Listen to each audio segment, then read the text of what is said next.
Hello everybody, welcome to another Comic Source Comic Boom collaboration. It's your indie comic review for October 23rd, 2024. Apologies everybody that this is coming out Wednesday late in the day rather than Wednesday early in the morning. I am so far behind from being gone last week. I still was working on my coverage from LA Comic Con even when I left for New York Comic Con. Basically because my video editing software is so old and crappy I need to get new. So still working on that. It'll be coming. And then got all the content from New York Comic Con that I still needed to produce, but came back and had to read all the books for the DC review and then read all the books for the indie comic review. So everything is coming, I promise. Hopefully I'm going to get a lot of work done this weekend. But this is still coming out on Wednesday of what I feel is a really, really, really good week for comics. Hope you all got a chance to check out our DC Spotlight we did yesterday on Rocky's channel, Comic Space Boom! Be sure you go like, subscribe, leave some comments on that video.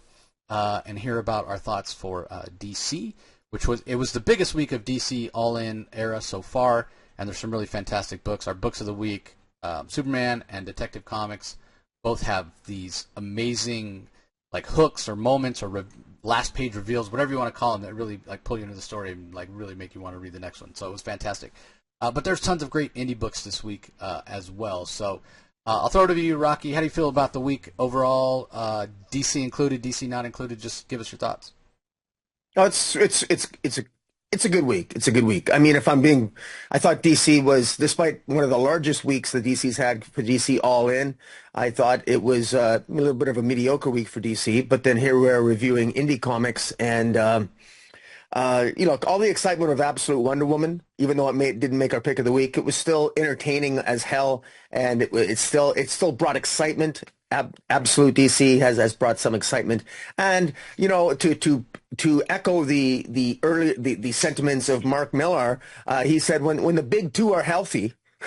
And everyone shines. A rising tide raises all ships, and there's a sense that DC is really getting better, quite frankly, and it sort of brings excitement to all comics, and in particular indie comics, and many of those comics we're going to be reviewing today.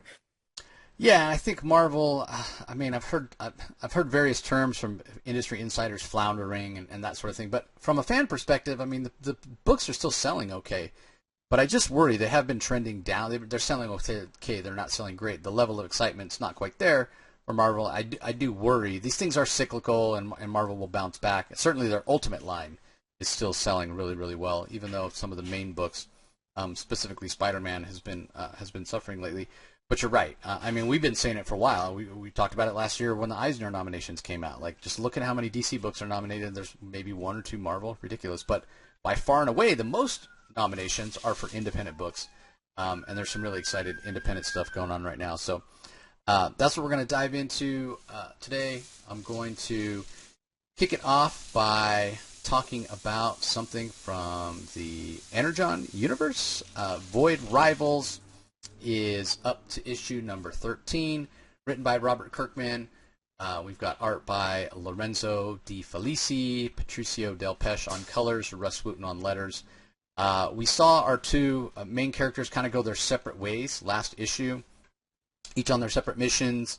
If you're not familiar, there are these two sort of warring factions. They've been at war. They've been told all their lives that the other civilization or species or whatever is horrific.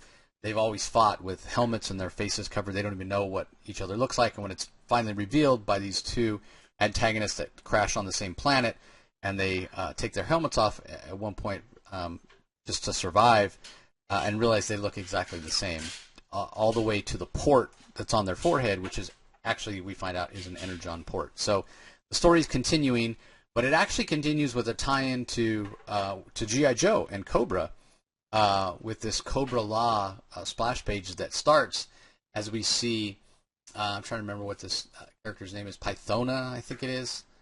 Yeah, Pythona. She's actually been sent out by the leader of Cobra Law to search for Energon, right? Energon was discovered on Earth by Cobra Commander and Destra, and they've been using it to create these weapons of war. Cobra has sent out this ship you can see here. It's all organic, as a lot of the technology in Cobra Law is.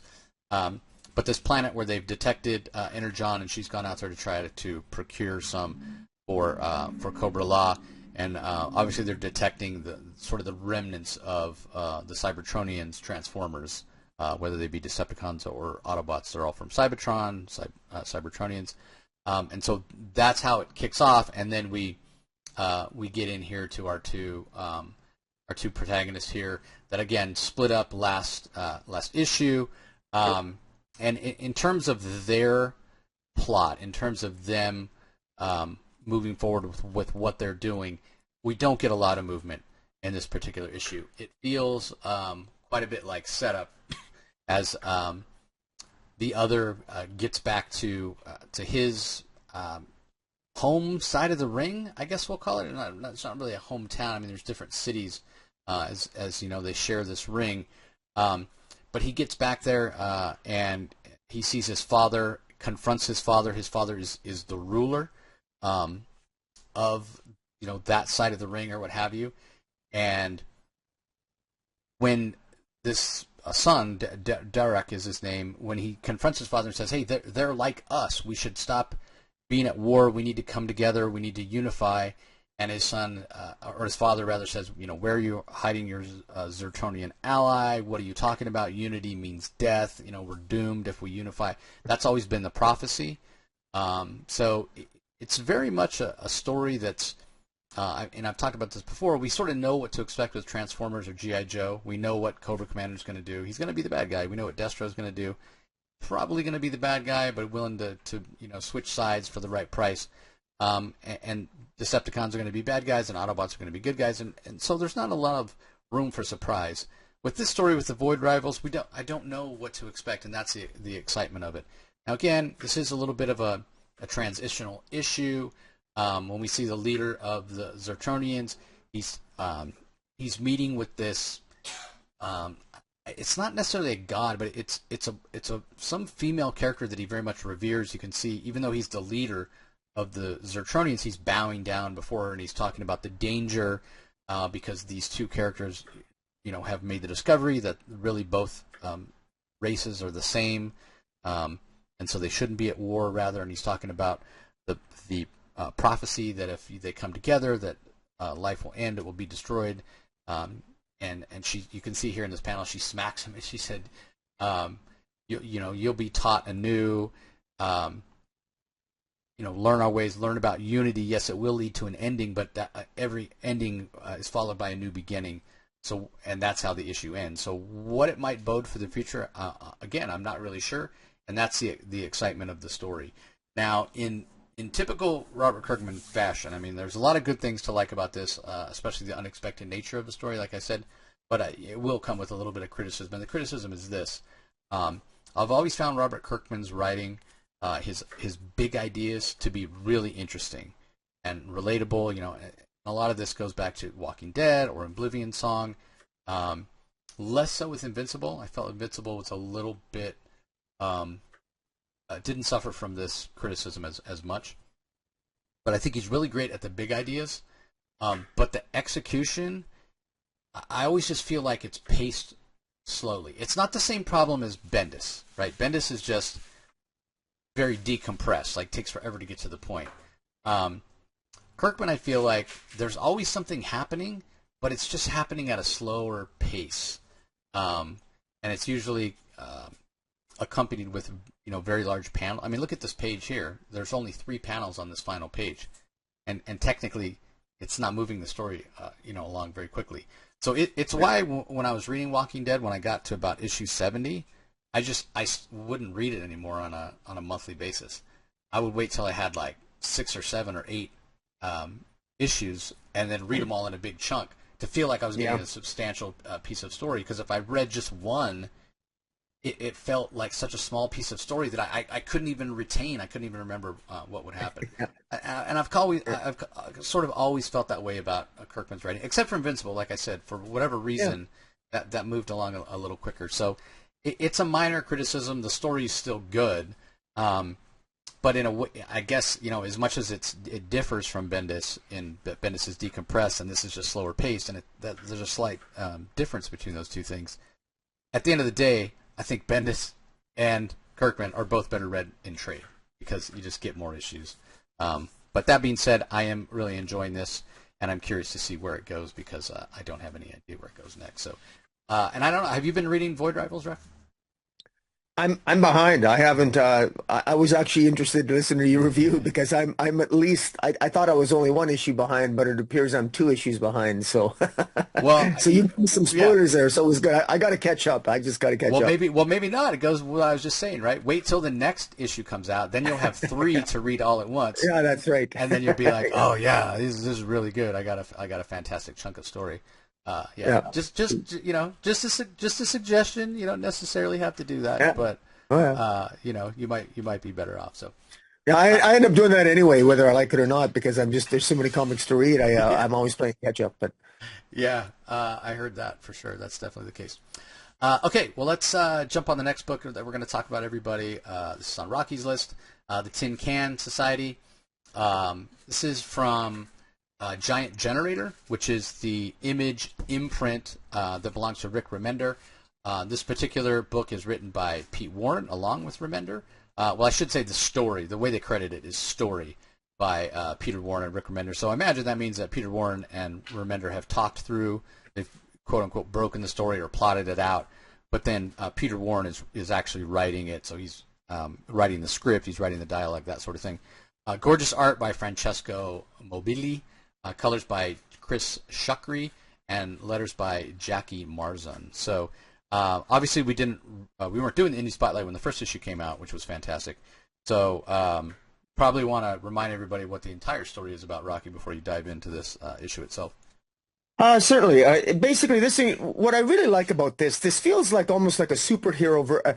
It feels like an adult version of Stand By Me, except you're dealing with, instead of, the movie doesn't deal with them as kids, it deals with these kids that are older, now adults, and one of them has become a superhero. And the one that's become a superhero his name's Johnny Moore. He becomes a superhero by the name of Caliburn.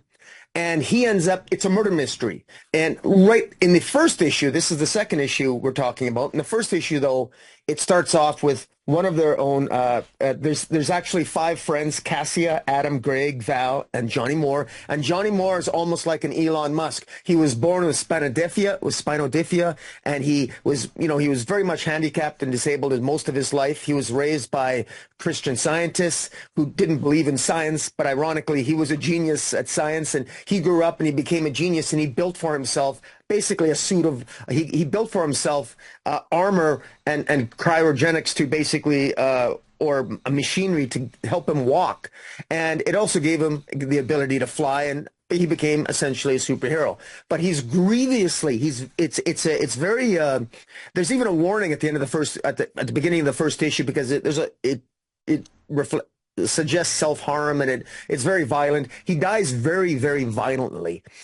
So there's and the crime scene is discovered. One of the other friends, Cassia, is a paparazzi photographer, and she's just devastated at the loss of her friend.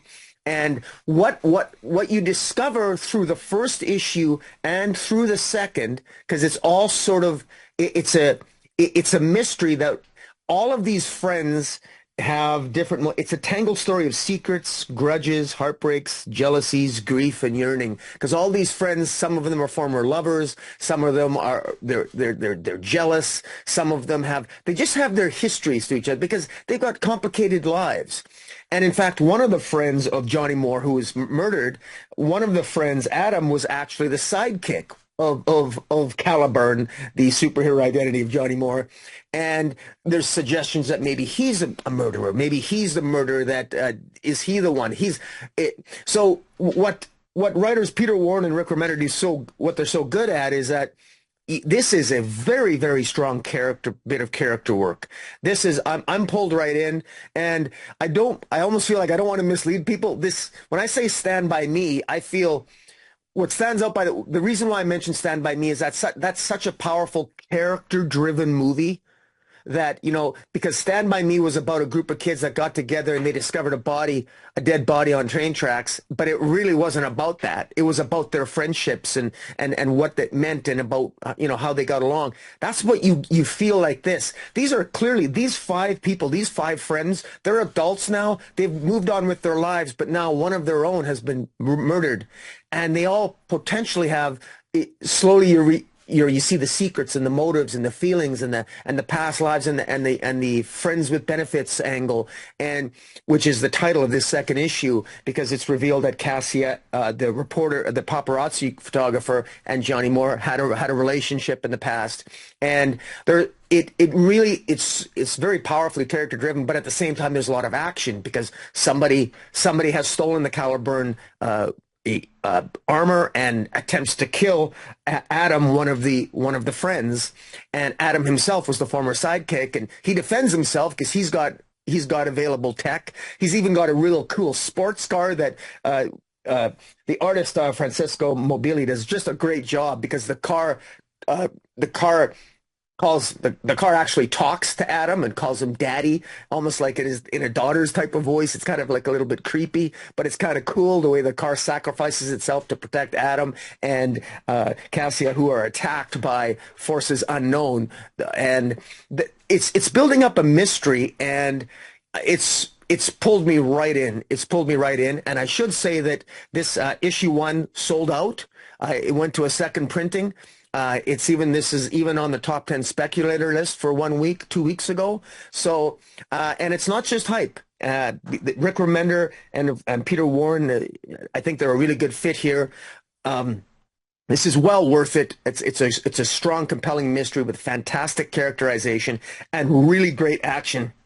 And the art is excellent. Mobili on the art, and Chris Chuckery on the colors really pop off the page, and Russ Wooton on the letters. It's a really, I give it a pretty high recommendation. Yeah, I hadn't had that comparison in my mind, Stand By Me, but it's an excellent one. As you said, it's all about the relationships.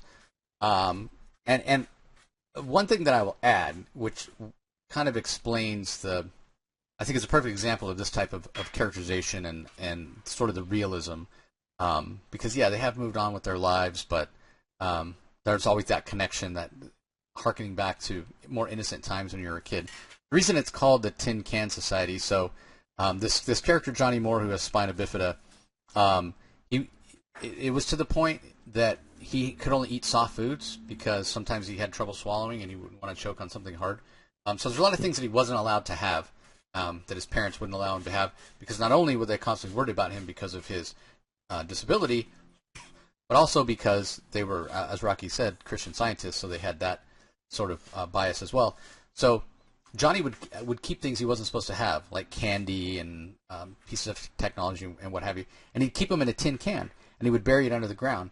And when he finally, when he moves to a new place and he makes these friends that eventually are adults, become adults, and are the kind of main characters in this book, he showed the day that he meets them, he takes them out to his sort of secret spot where he has this tin can buried, and shares with them like the candy and stories and all that stuff, and they christen themselves the Tin Can Society, and obviously that's also an allusion to Johnny himself, who like Rocky said, he starts this company and creates all this tech that allows people with disabilities to walk, cybernetic enhancements and what have you.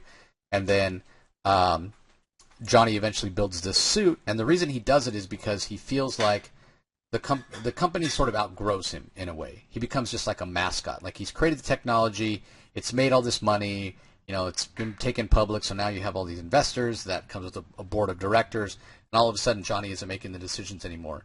And so he decides to take the next step with all the technology, right? Like, he's created these exoskeletons in a way to help people walk or use their arms if they have disabilities, what have you. So he takes the next natural progression of that and creates, a full suit as an exoskeleton, like an Iron Man armor, and becomes the superhero Caliburn, like Rocky said. So, but even when he does that, in the back of his mind, it's just, I'm just in another tin can, right? So again, it goes back to that idea of this Tin Can Society. It's brilliantly done. Like Rocky said, the artwork is fantastic as well. Was super impressed. I did not actually, when you said that it sold out, somehow I missed it. I didn't know that it sold out. I probably would have looked for because I've only read this digitally. I don't have any copies. I should have looked for it when it was at my comic shop today, because oftentimes things sell out and it'll still be on the shelf. So if it is at your comic shop, I would recommend picking it up, because this is the kind of story that gets a lot of buzz, that it gets adapted for a movie or TV show. And for sure. If you're a speculator or you just want to have it because it's cool, you might want to take the time to check it out. So, all right, let's move on. Next book we're going to talk about. So this one is on my list. It's also been getting a lot of buzz. I think that the first issue, I think it's gone to 3 or 4 printings, but it's up to issue 5. It's called Grommets, and if you're like, well, what the hell's a grommet? I was right there with you when I first heard it. So a grommet, and I never heard this phrase back in the day, but a grommet is a surfer or a skater, somebody who surfs or skates. And this series is set back in the 1980s, specifically 1985. It's written by Rick Remender and Brian Posehn. Brian Posehn, I think a lot of people would know him as Bert from The Big Bang Theory. And I do remember Rick Remender and Brian Posehn, and I think Jerry Dugan was there as well. They were all signing at the Image booth last year, and I kind of wondered. I mean, I knew Brian Posehn was a big comic fan, but I didn't know that he was writing things. Obviously, I found out about it after. But they both were skaters. They both were sort of grommets. They were part of this sort of underground culture when they were growing up. And if you read the first issue, there's an essay in the back from both Rick Remender and Brian Posehn, and they talk about what skating meant to them, what the friendships meant, and that sort of thing. And a lot of the events that happen in the book, as sort of cringe as they are, like people face planting and getting road rash from skating accidents or breaking arms and wrists and whatever, like a lot of them are based on real events that happened to these guys. So it's a little bit brutal. But anyway, they're the co-writers. Brett Parson is the artist. The art is fantastic. It's very much of a cartoonist style, which you'll see when I flip through the pages here in a little bit. Moreno Dionisio does the colors. He does a brilliant job as well. Again, when you see the art, you'll know what I'm talking about. It really captures the vibe and the feel of the 80s. And then Russ Wooten is on letters. So it would be enough, if it was just like a nostalgia piece, harkening back to the 80s, and not necessarily the 80s that always gets talked about with like MTV and like Madonna and Def Leppard and Michael Jackson. That stuff's more mainstream. Again, this is more sort of punk rock. We're talking about Rush. We're talking about can't remember the other name of the band that's in here, but we're talking about almost the counterculture of the 80s.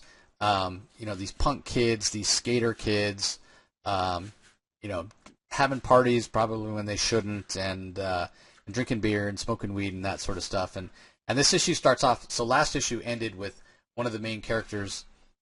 His grandfather went out of town, and he's just wanted to have a little get together with a couple of girls, like 3 girls and a couple of his buddies, and it gets crashed by all these jocks from the football team, and things go off the rail pretty quickly because again they are kind of the more mainstream, and it's definitely kind of jocks against the geeks here, but it's really Minor Threat. That's the other one. That's the other band that's awesome here. So again, you have this idea of these characters, and you can see the sort of that 80s style, and feels very coming of age. There's no nudity. It's not skinny dipping. She keeps her underwear on or whatever. You don't even really see it, but it definitely has a kind of that teenage coming of age story feel that's set in the 80s, with a focus on kind of the culture of skating and what have you.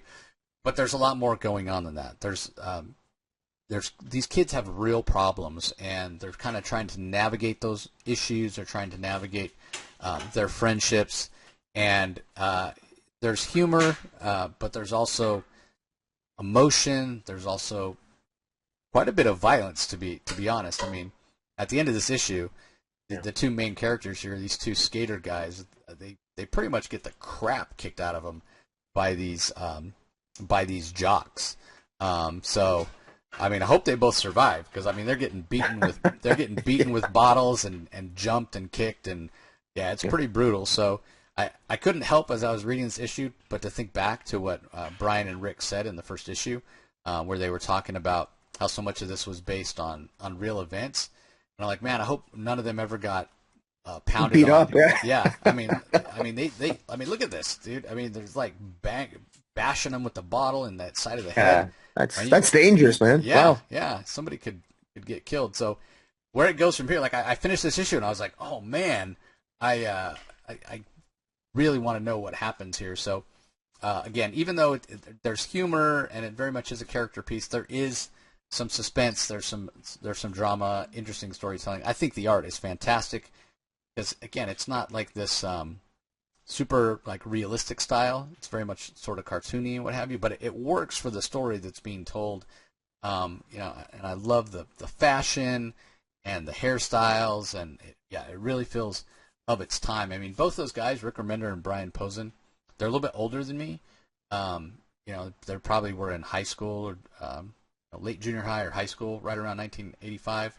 I was barely 10, so a lot of this was like, you know, I know in context from like older cousins and stuff.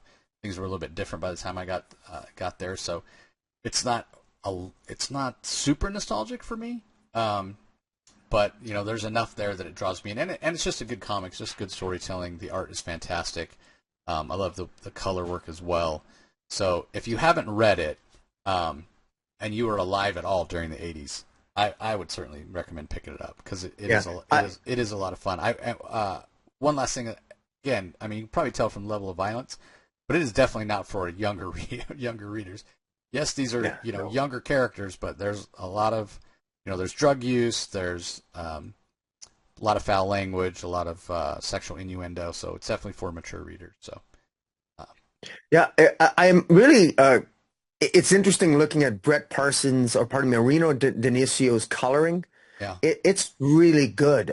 It's amazing how every single one of the characters really stands out, and the backgrounds, and I mean the art's fantastic, but the colors really do pop off the page, and every character seems to be outlined in a lighter color to the background, which exemplifies each character, and there's a lot of color work here, like a lot more color work, I think, than on your typical page when I look at the detail, because it's not just the line work of the artist, but the actual extra amount of effort being put into the colors it's quite impressive. Because I got to be honest, like normally this isn't a style of art that I would migrate to, but it really suits this comic. And you're right, it absolutely has an 80s feel, which on the surface I wouldn't have thought given the style of the art, but I stand corrected. It was, and this is the first issue of Grommets that I read.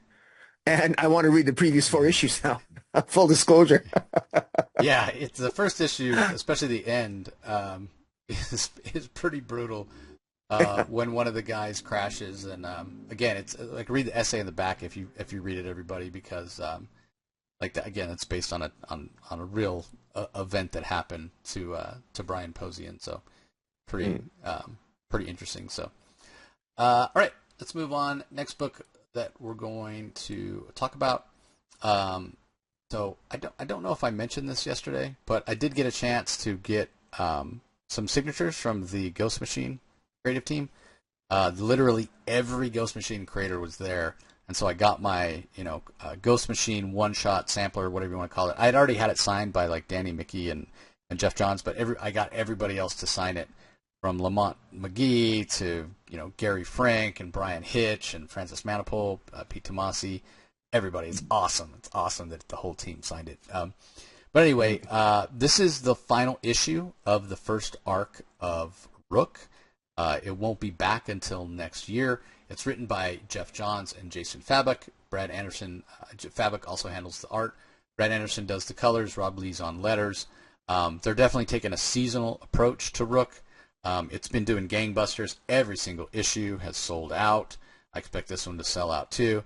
And it's just packed with action. So the conceit of the story is these wardens, of which the main character in this book is the warden of rooks, or of birds.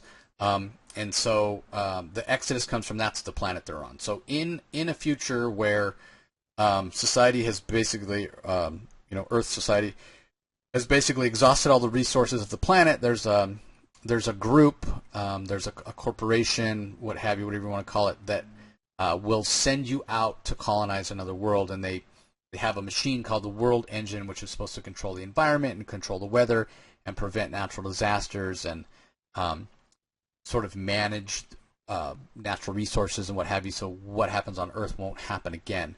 So they send people out there to colonize.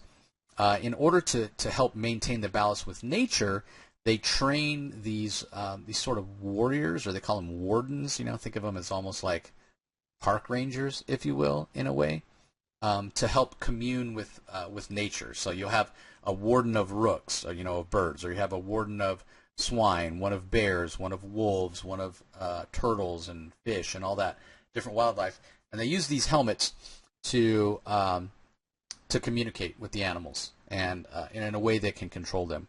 So what has happened in this world of Exodus is the World Engine has begun to fail, and the corporation has abandoned the planet and left all the wardens to their own devices. And a certain warden, this warden Ursa, shows up and starts killing all the other wardens, taking their helmets and giving them to his allies. Well, we find out in this issue that the corporation Better World actually sent Ursa. He just got there.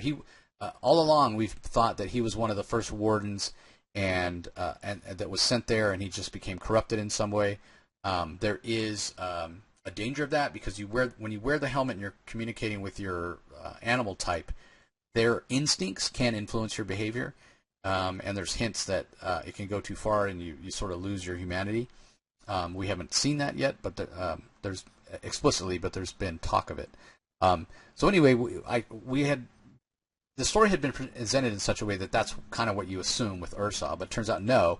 Actually, what happened is, for whatever reason, Better World has abandoned the world of Exodus, but they still want their tech. So even though they're going to allow the World Engine to fail, which again we don't know why, because I imagine that at the end of the day the World Engine has to be a very expensive piece of technology as well. They don't appear to be interested in salvaging it or repairing it, but they have sent Ursa to collect all of the Warden tech and take all the helmets and bring them back.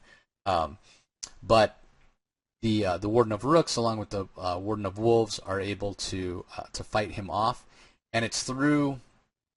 I mean, for the first 4 issues, the Warden of Rooks is trying to escape the planet.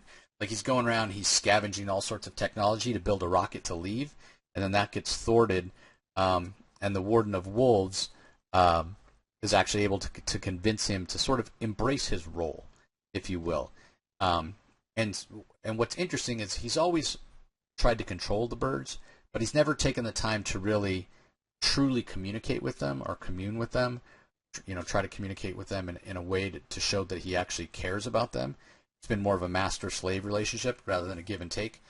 But with this kind of resignation that he's going to stay on the planet, and through fighting and losing one of his friends, who was a fellow warden that Ursa killed, he seems to come to a new understanding. And it's a really amazing climax here as Rook is fighting against Ursa.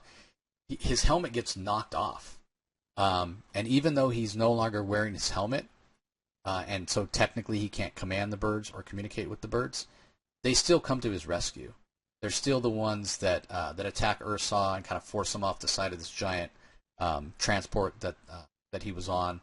And Ursa falls. He's injured. He slips into a coma, and so it's a poignant moment for Rook, where he realizes that he doesn't see the rooks. He doesn't see the birds as tools. He sees them as teammates or allies, much more as equals rather than kind of this master-slave relationship. Even the point where he gives the leader of the flock a name. That's one of the things we always talk about in that sort of human-animal relationship. Like, I grew up in a very rural community where we had 4-H and FFA, which is Future Farmers of America, and a lot of us would raise animals to sell at the fair every year. And the last thing you would ever do is give that animal a name, like it was a pet, right? Because you knew, but you would be sold for slaughter, so that it just wasn't. You didn't want to humanize it; would make it that much more traumatic. So you just don't do that. Unless it is, a pet or something that's going to remain a part of your life, and Rook does that here. So, super interesting. Love the way that it all played out. We see kind of a little bit of an epilogue here with Dire Wolf and Rook talking about what they need to do to kind of rescue the planet. They need to find a way to repair the world engine, and Rook is all in. He no longer wants to escape Exodus.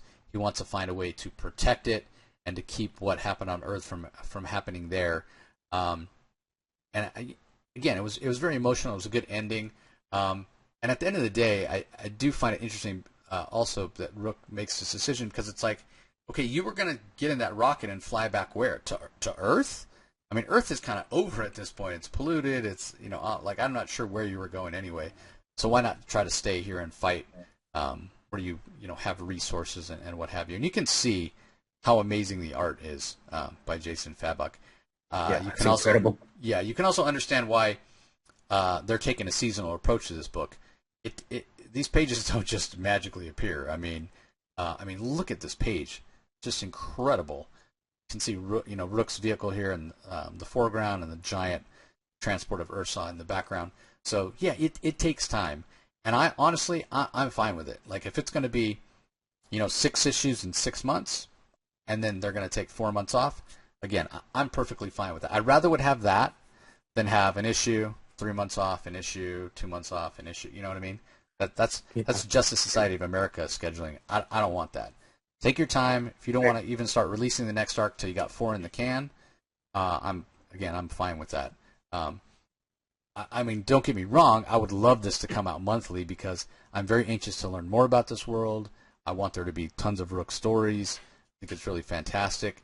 I would like to get to the point where we get other creators playing in this world, because there are a ton of wardens, and I am so curious to learn about it. So I wouldn't mind if it's they're bringing in other creators to the Ghost Machine family, or creators that are already in the Ghost Machine family.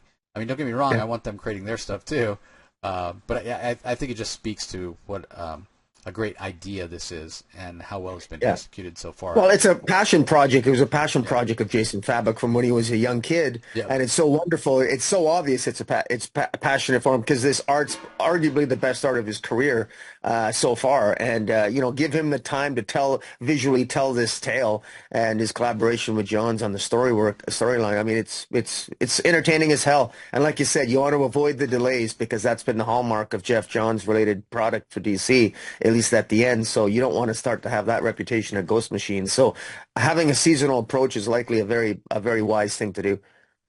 Yeah, and Jeff did talk about that during their panel at New York Comic Con, where they, for the first time, kind of came right out and said, "Hey, this is going to be seasonal, and these are the books that are monthly, these are the one shots, and that sort of thing." So, I mean, I feel like Ghost Machine is putting out some fantastic stuff. So, I'm really excited for what's to come with them.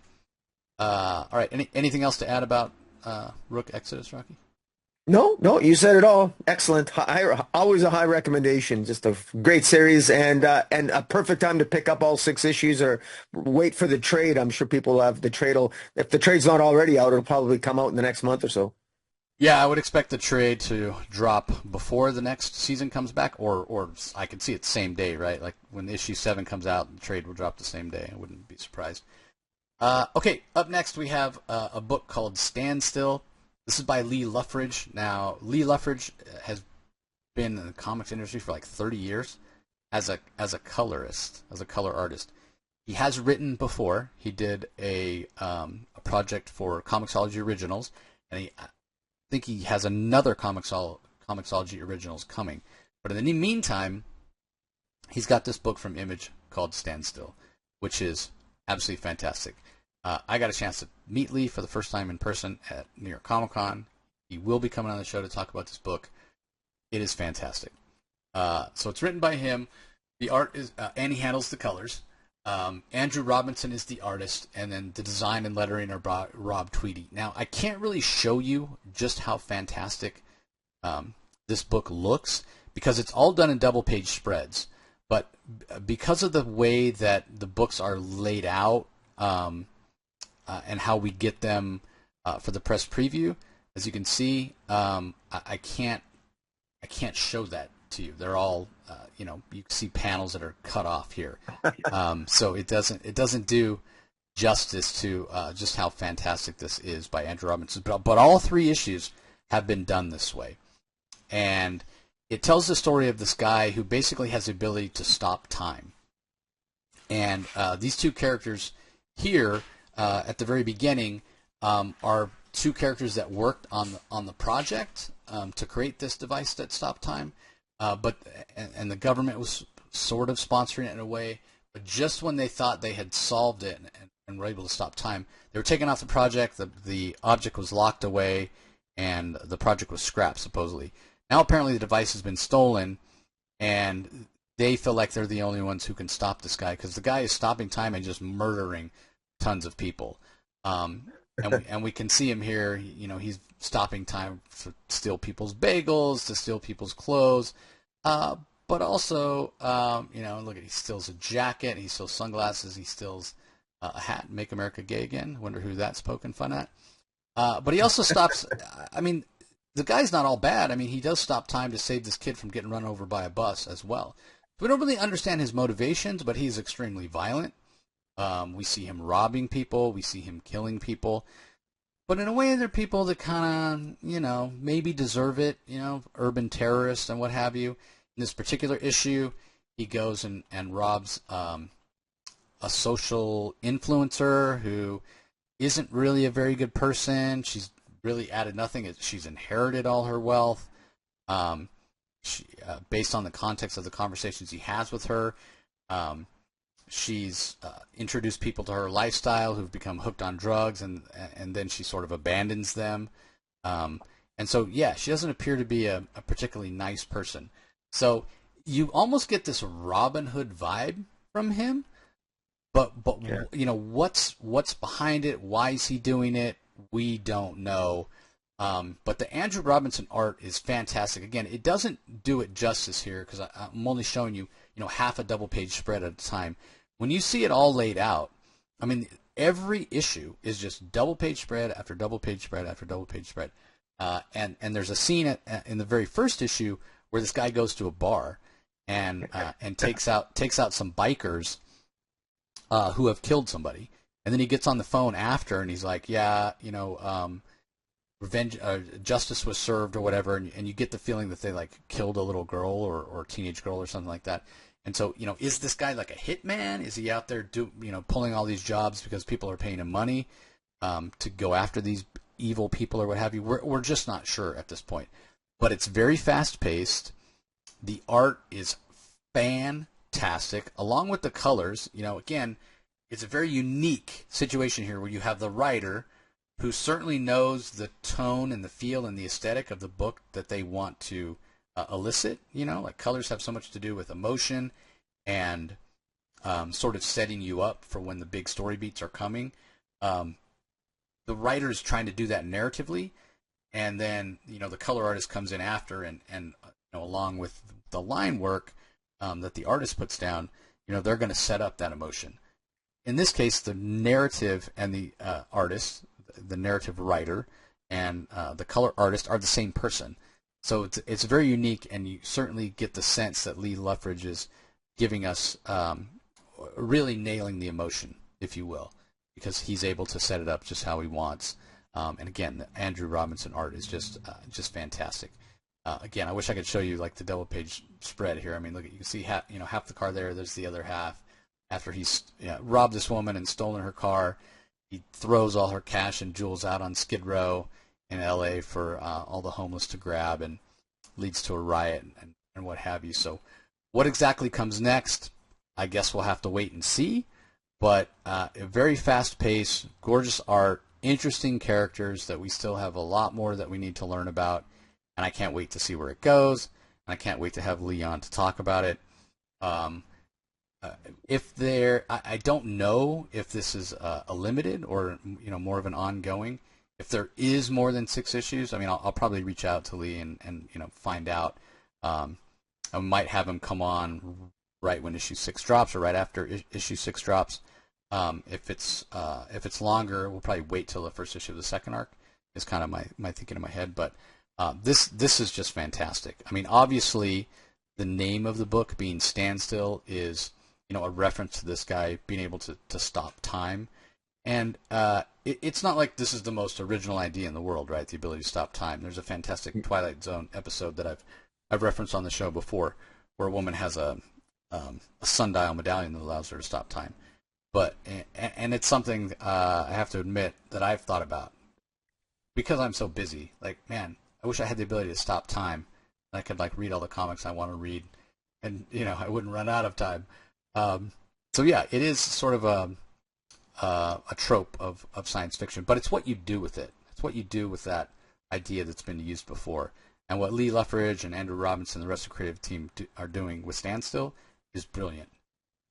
Like the level of violence is over the top, but again, it suits the characters, it suits the story. It doesn't feel gratuitous.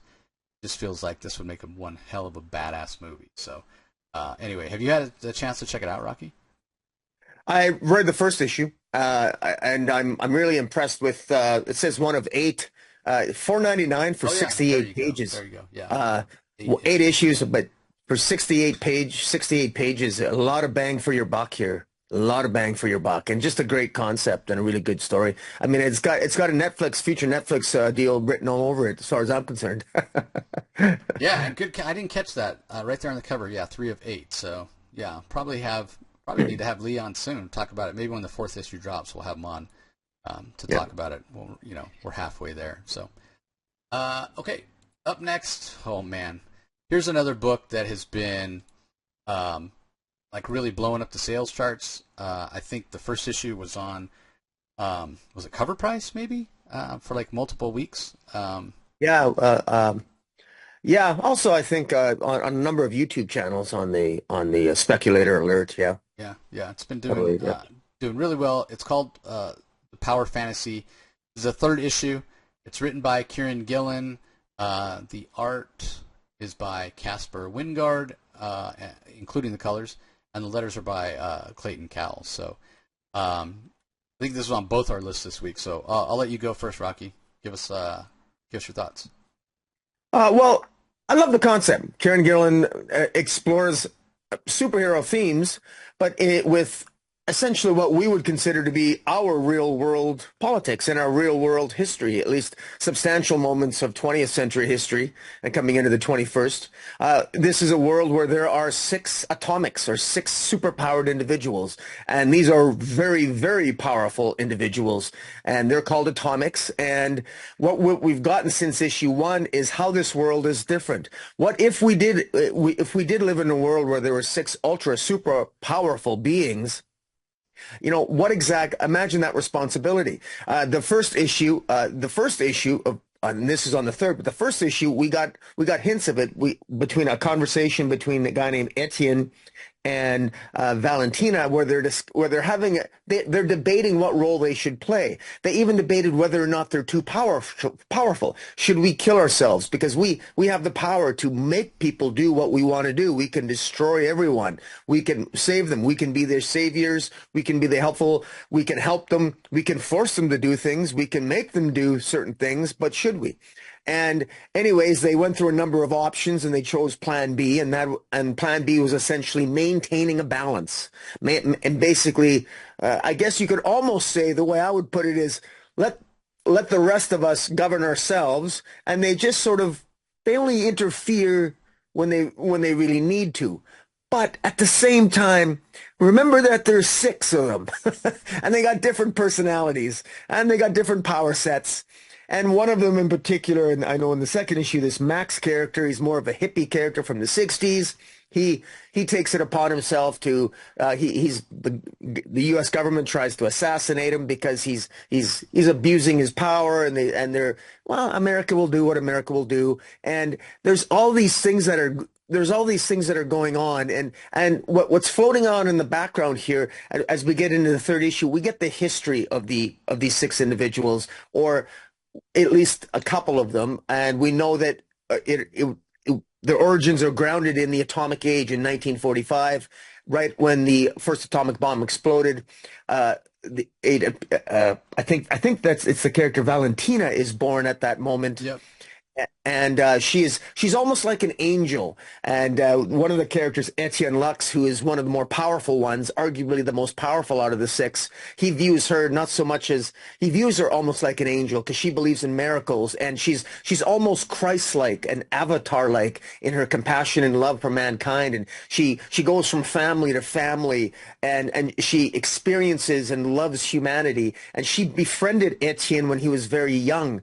And these children, despite being raised in different parts of the planet, they can sense each other and they come together, and they don't hate each other, but they sort of have mutual self-respect for each other. But at the same time, as we come to discover in this issue, one of them appears to have an offspring, suggesting that there's now a seventh member, and this one member, Max, I believe, has a son, the hippie character, hippie superpower, and he has a son, and he might have an agenda of his own, and that sort of teases of perhaps some trouble ahead for humanity.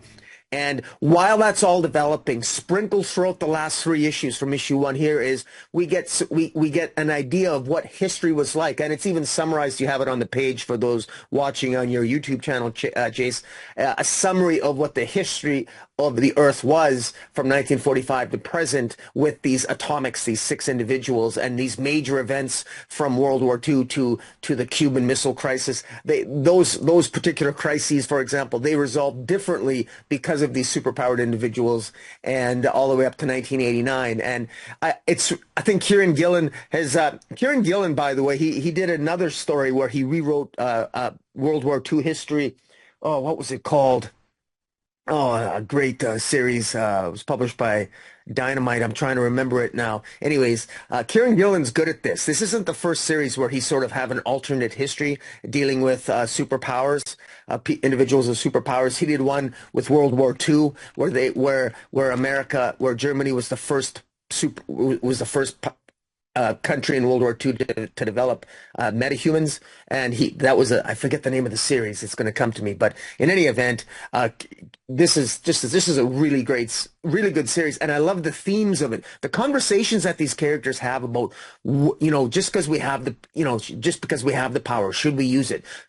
At one point, one of the characters even kills the president and punishes, because sometimes it's easier to kill, if you want to set an example to a world leader, kill the world leader and all their minions. Don't kill the people. Don't punish the people if the leaders are responsible. Kill the leaders, where leaders can be replaced.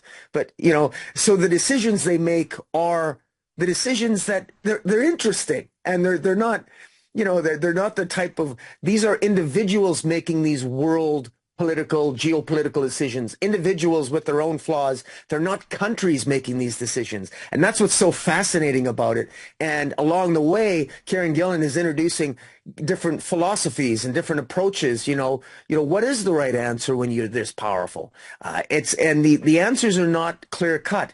And this is the type of story that I love. This is the type of comic that I love, because to be, with all due respect to Superman, who I love as a character, I find in the pages of Superman often these types of really tough issues are never really addressed. It's always surface level. And this really delves into the fact, well, wait a minute. Okay, you got 6 mega level power individuals. What would really happen? How would it actually play out? And I feel has a more realistic vibe to it. And this world actually feels familiar to our own. It just happens to have 6 atomics on it. And I think it's excellent. And I don't know if this is just a limited series or not, but I'm quite enjoying it. And it's called Power Fantasy for a reason, because it allows us readers to fantasize about, well, what would we do? Would we be any better? Would we make different decisions? And if we did, what makes us think that the outcome would be any different? And that's what I love about it. It forces me to think what I would do, and then I'm fascinated by what writer Kieran Gillen has these characters do. So I love it. So what are your thoughts? Yeah, I'm really impressed with it as well. By the way, Uber's the series that you were trying to remember the name of. Thank you. Yeah, I love that. Great love that series. series, art by Kane and White. Yeah, the only thing I didn't like, it was Avatar Press, and man, they would put out, it would be just a regular issue, and they do like 50 covers. And Yeah, I would yeah, always have the hardest time. Like if I missed the issue when it came out, and there's multiple volumes, and I just never knew, like, I don't still to this day don't know if I have all the issues because yeah. there's so many Same with different me. so many different covers, it's hard to keep track. Yeah, But yeah, as far as power fantasy goes, yeah, it's like you said, the dynamics. It's like if you just took 6 random people born from all over the globe, you know, between the let's say between the years of like 1945 and 1965, say, or even 69, just 6 random people, and put them together and said, you have to be friends, you have to get along. That's not going to work, right? They're different people, different cultures, different walks of life. You can't just throw 6 people, random strangers, together and say, hey, they're going to be friends, right? There's going to be conflict, there's going to be friction, and that's what we're talking about here. These are people that have such incredible abilities that it's not possible for them to have conflict and to come to blows, and for the greater world around them to survive. And what I really love about the story, that's an interesting enough idea, and this certainly is a character piece. But what Kieran Gillen is saying in his essays in the back, like where this idea came from, when he was working on X-Men, right, the Krakoan Age of X-Men, and he's been working in superhero comics for a really long time, and he talks about that power creep, right? We've seen it 100 times. We've talked about it tons when it comes to Batman, about how it keeps coming, more powerful and more adept, and it's sort of what the readers demand, because you keep having to top yourself. And when you do that and you keep making these characters more and more powerful, you get to the point where it stops being even remotely believable, and you start getting to the point where, okay, if these superpowered beings were to actually fight, the world around them would be destroyed because that's how powerful they are. And that's partly where the idea of this power fantasy title comes in, right? Like specifically the title, the name of it. But the idea that, being a superhero is this power fantasy. It's fantasy to believe you could have this level of power and have the world survive. But in one of the essays, Kieran Gillen's talking about how that's sort of in quotes, right? Like you think you have power if you have ability, but if you're by yourself, it's true. But as soon as there's another being that has power, whether it's the same level or the same type of power you have or not, then your power has become a fantasy because you actually can't control anything. You have somebody who can oppose you, who can be an antagonist to you, and so you have the illusion of power, but you don't really have power. So there's so many meanings with that title. There's so many meanings with this book. The other thing that I'll mention that Kieran has talked about is, okay, if you have a book that's really going to deal with this stuff sort of realistically, he specifically sent it between the years of 1945 and 1999 to deal with the sort of geopolitical politics that were happening at that time, in the earliest of the atomic age. But if you have people that are basically the living embodiment of mutually assured destruction, right? Like I'm a big believer. I don't buy into the concept that much, but I will say this: like as somebody who lived through the Cold War and had anxiety about it as a 10-year-old or what have you, laying in bed at night worried the bombs were going to fall.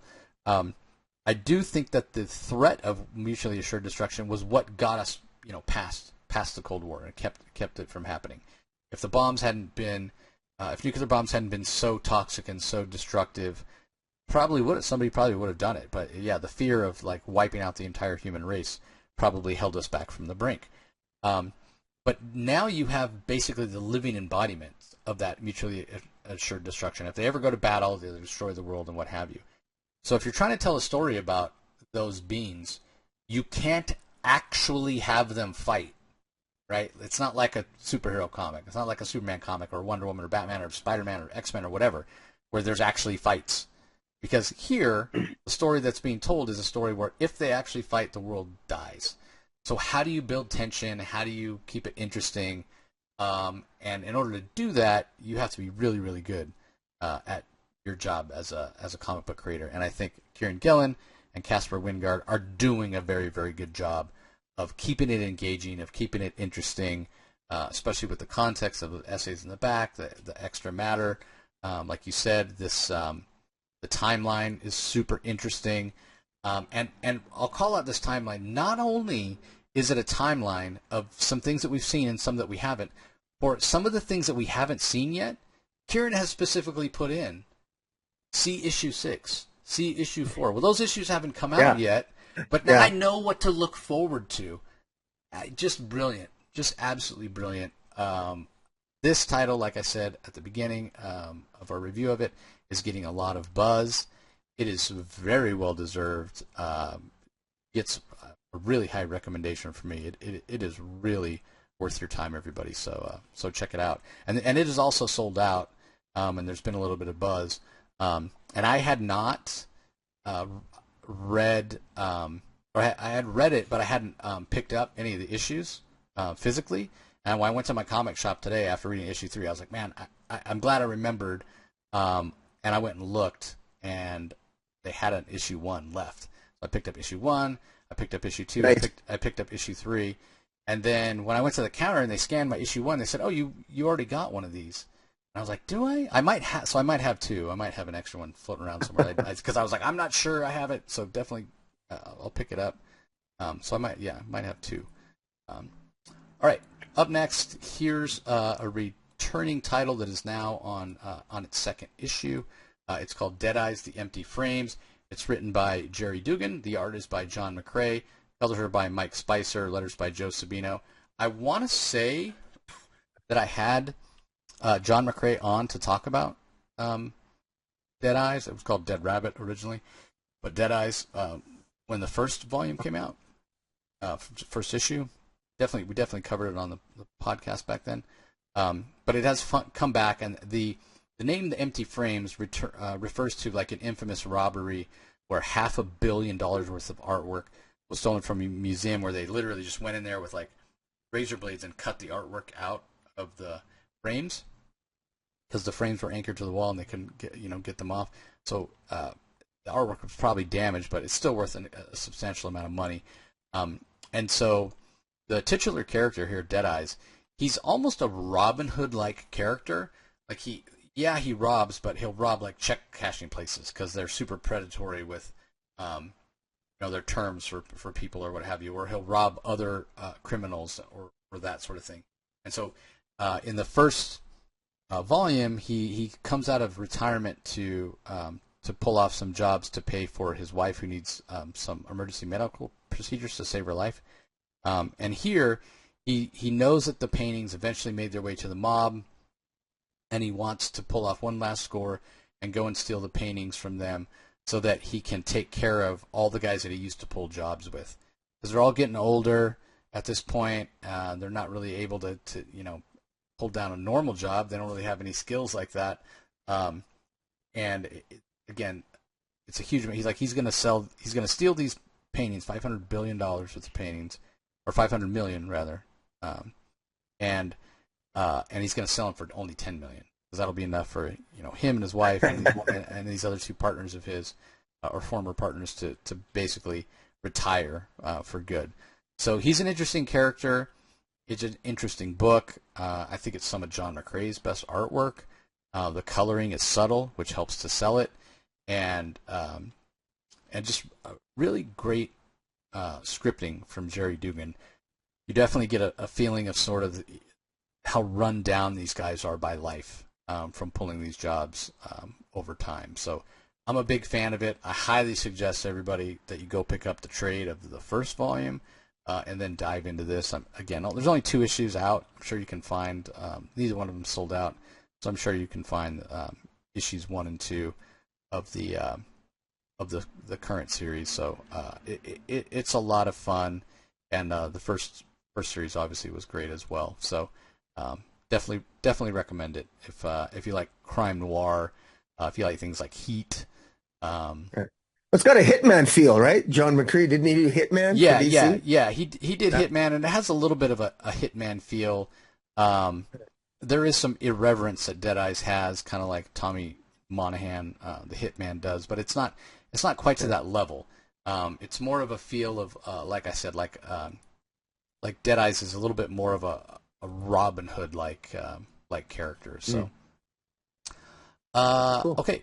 Up next we have Self Help number 3. This is on your list. I actually haven't read any of this, so I'm curious to hear what you have to say about it. This is issue number 5. It's by Owen King, Jesse Kellerman, Mariana Ignazi, Fabiana Mascolo, Ian Shalgren, and Chris Ryle. Yeah. Well, this was when I read issue 1. I actually ended up It's funny when the way I search for indies. I go on previews. I go on previews and I click on the I look for something new that's going to be coming out, like, whatever, 3 or 4 months from now.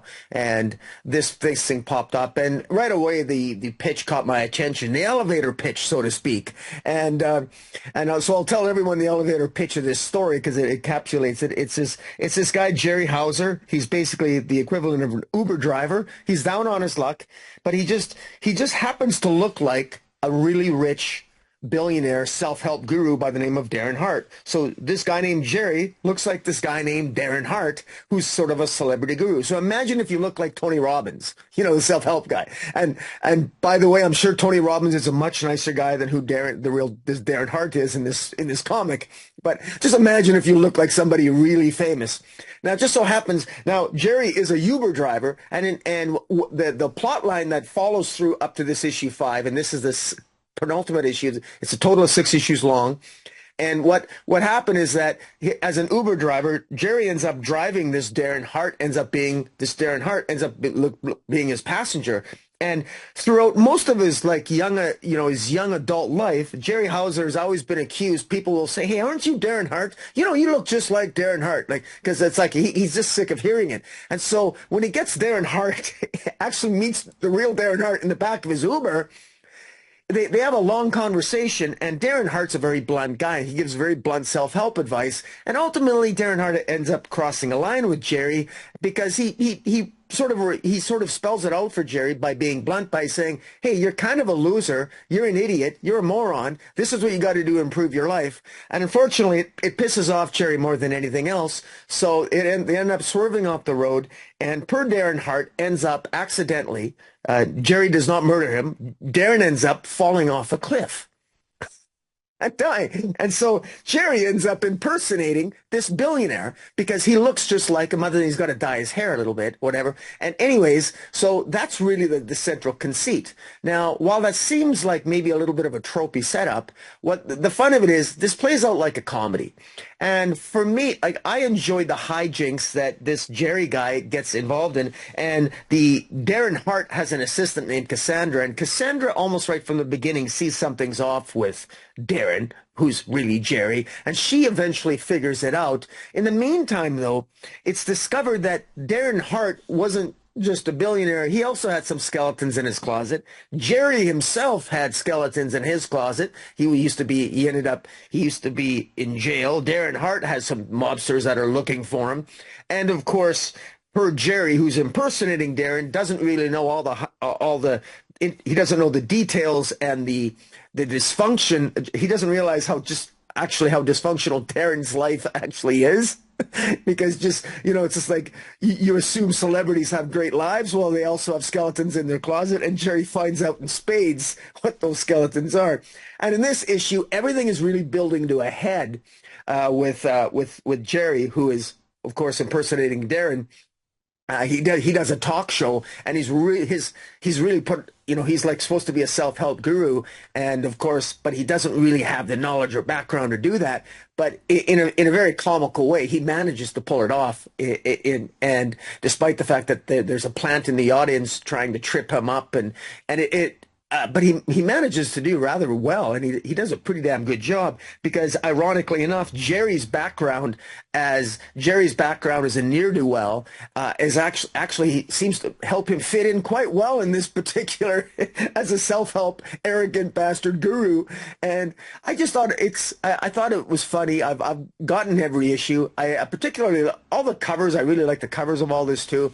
I think for some reason I imagine Vince Vaughn in the lead role in this if this was a Netflix movie. And it's just it has a humor to it that I enjoy, and the hijinks that this Jerry Hauser slash Darren Hart finds himself in works quite well. And there's even flashbacks, and there's gorgeous women in it as well. Artist Marianne Ignazi does a really good job on the art, and it works. And I find it quite I find it quite compelling. And Jerry even has a wife and daughter that end up part of the hijinks, and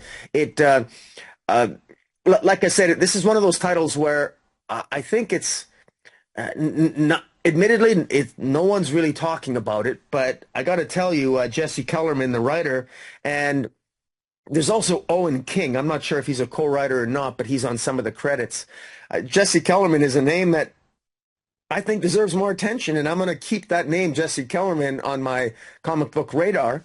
Despite my poor memory, I'm going to do my best to remember it, because I think this was a pretty good work. I don't know if Jesse Kellerman, what else he's wrote, or Owen King, but I quite like it. And Mariana Ignazi on the art's done a good job. And the other creators are Fabiano Mascolo and Ian Chalgren and Chris Royale. And so, yeah, so I give this was entertaining. This is the type of my comedic relief. And just if you want something maybe a little bit different from an indie comic, I would suggest this comic. Yeah, it looks like the credits at the end show Owen King and Jesse Kellerman as co-writers, art by Mariana Ignazi, and colors by Fabiano Mascolo, design and letters by Ian Shalgren, and Riles handling the editing. So yeah, sounds interesting. Haven't checked it out. May have to do so. Okay, let's get to the last book that we're going to talk about in detail, everybody. I hope you all had a chance to listen to my interview that I did with the writer for the series. It's called The Sacred Damned. It's written by Sabir Pirzada. You may know him from writing such things as Moon Knight or Miss Marvel for Marvel Television. The art, which is just incredible here, is by Michael Walsh. Which I thought it was just, the art is just fantastic. Toni Marie Griffin and Michael Walsh handle the colors, and then Becca Carey handles the letters. And basically, again, I hope you had a chance to listen to my interview with Sabir, but this is John Constantine if he were Middle Eastern, if he were Muslim.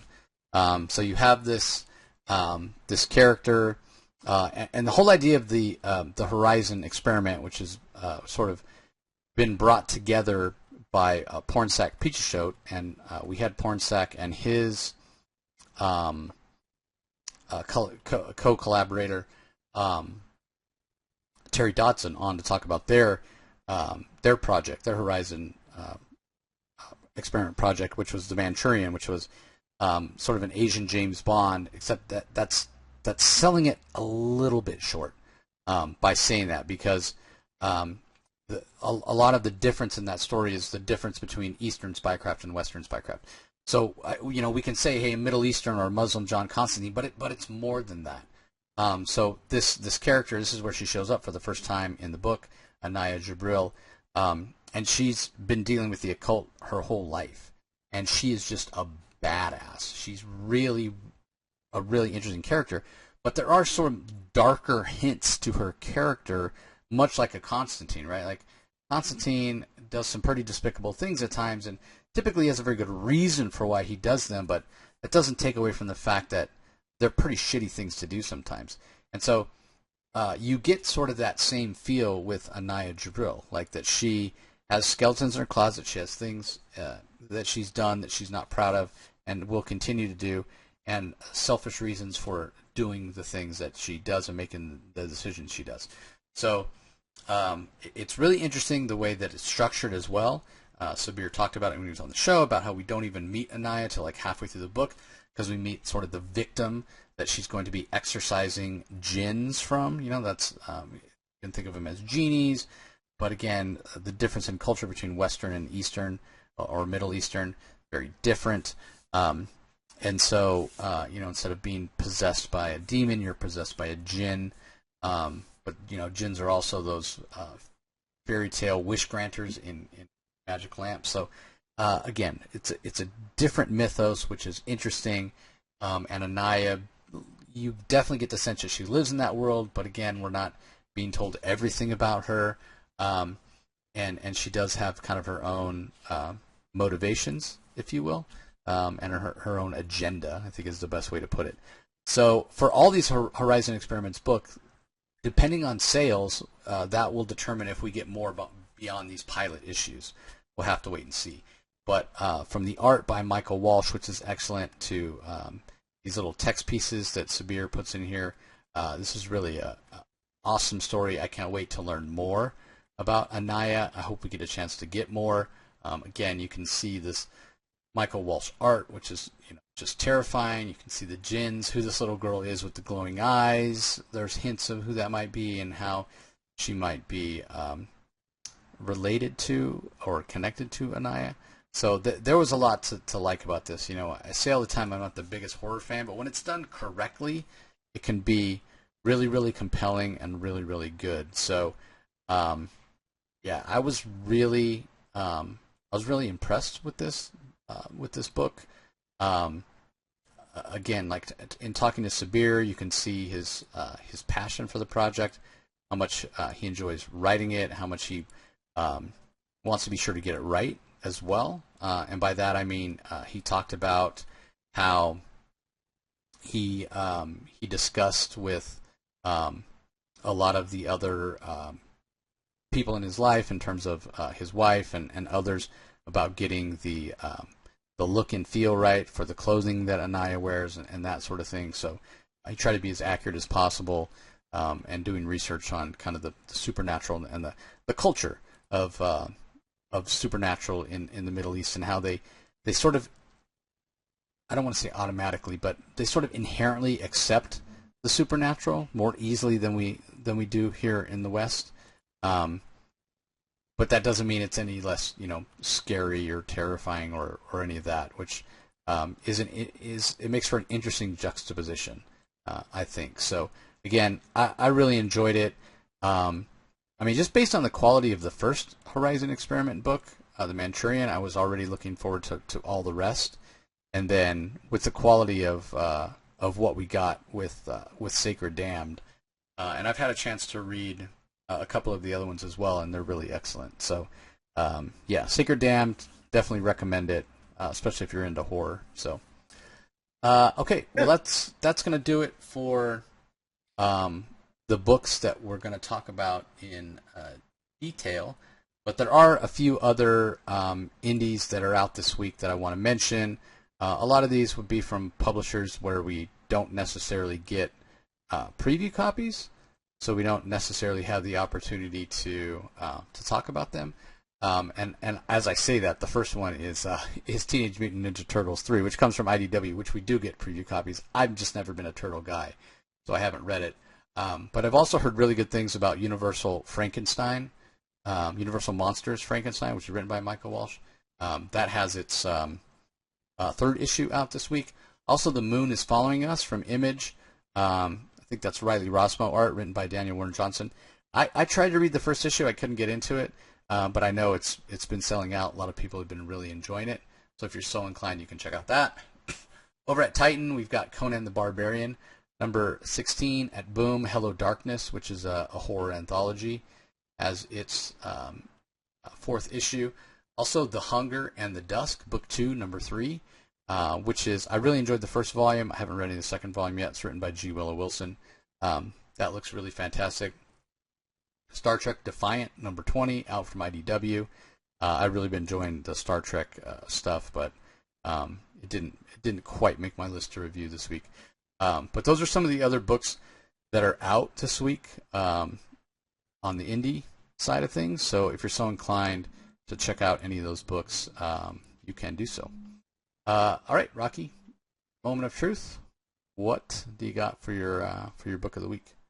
It's tough. I really love Tin Can Society. I love the character work, but I love the concept of power fantasy a little bit more. I love the concept of it, but in terms of the particular issue this week of Tin Can Society, I really like because I love the character work and I love the action. It was just well paced. It was very well done. I still really love Power Fantasy, but Power Fantasy is more of a combination of all three issues. But if I had to go with one encapsulated issue, I'm going to go with Tin Can Society issue 2. So that's what I thought you would pick, and it took me a little bit to get the graphic up there because the way you made it sound at first, I was like, oh, I was wrong. And I'm going to change my mind. I switched it over to Power Society, then you go, no, Tin Can. I had to switch it back before I turned it on. But yeah, excellent pick. Excellent pick. I'm almost tempted to pick Power Fantasy myself, because you picked it kind of as your runner-up. But ultimately, I got to go with Standstill. That's really good too. Yeah, for a couple. I only read issue 1. I didn't read issue 2 or 3 yet, but issue 1 was excellent. Man. Yeah, when you get caught up, you'll see, and a lot of it is because of the vibe, the vibe, and the fact that I'm just so impressed with what Lee Luffridge is doing. Here's a guy who's been working, been telling story and evoking emotion through color in comics for decades, and now he's writing. And I don't mean to call him out or anything, but there's a little bit of me that's like, God damn, Lee, if you're this good at writing books, you should have started writing books a long time ago. And he probably feels the same way. He's like, oh, I have all these ideas. But yeah, I mean, again, it's the vibe, it's the feel, it's those Andrew Robinson double-page spreads, which are just badass. It's the color work, the pacing. Like, it's nearly a perfect comic. Like, it's just so goddamn good. And I will specifically compare it to the backup in Action Comics that you and I both have been a little bit critical of by Mariko Tamaki, who's won Eisner's. That's just moving at a snail's pace, and we haven't, so many questions and no answers. So there are still plenty of mysteries going on in Standstill. There are still a lot of things that we don't have answers to 3 issues in.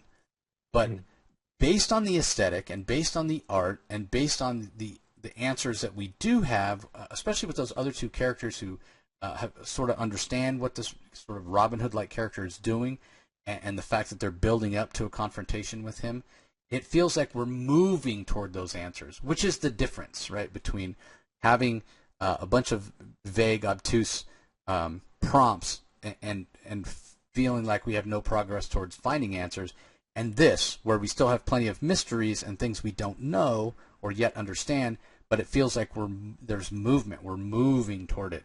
And again, like, that type of storytelling is very compelling. It keeps your readers coming back for more month after month after month. So, yeah, I'm going with Standstill. I mean, Tin Can Society, definitely worth a pick. Power Fantasy, also very good. The final issue of Rook Exodus was also great. Grommets, great. I mean, again, super fantastic week for indie comics. Indie books are where it's at right now. As excited I am for stuff that's happening at DC. Yeah, I finished reading these indie books, and I'm just like, fuck yeah, comics. You know what I mean? Like, because it goes back to what I was saying about Void Rivals, where, a lot of these, they're not established properties. I don't know what to expect. Yes, we're getting absolute characters. We're getting sort of a refreshing of many characters in the absolute universe, but in a way, you still know what to expect. Superman's still going to be a hero. Batman's still going to be a hero.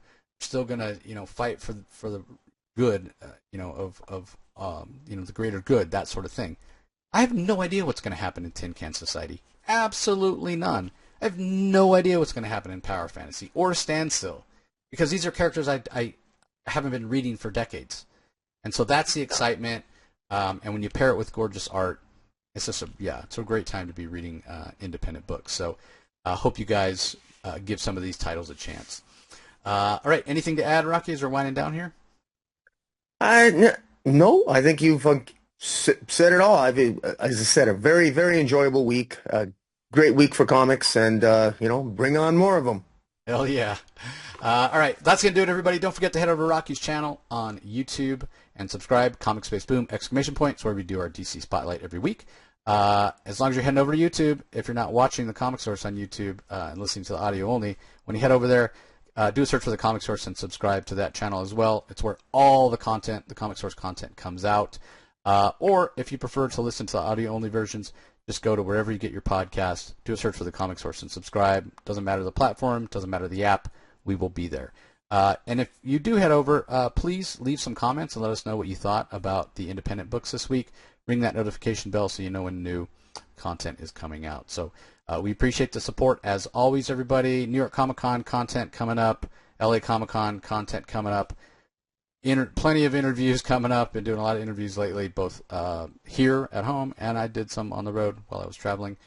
So look for those in the very near future. So that's going to do it for this episode. We appreciate you joining us as always, and we'll talk to you next time.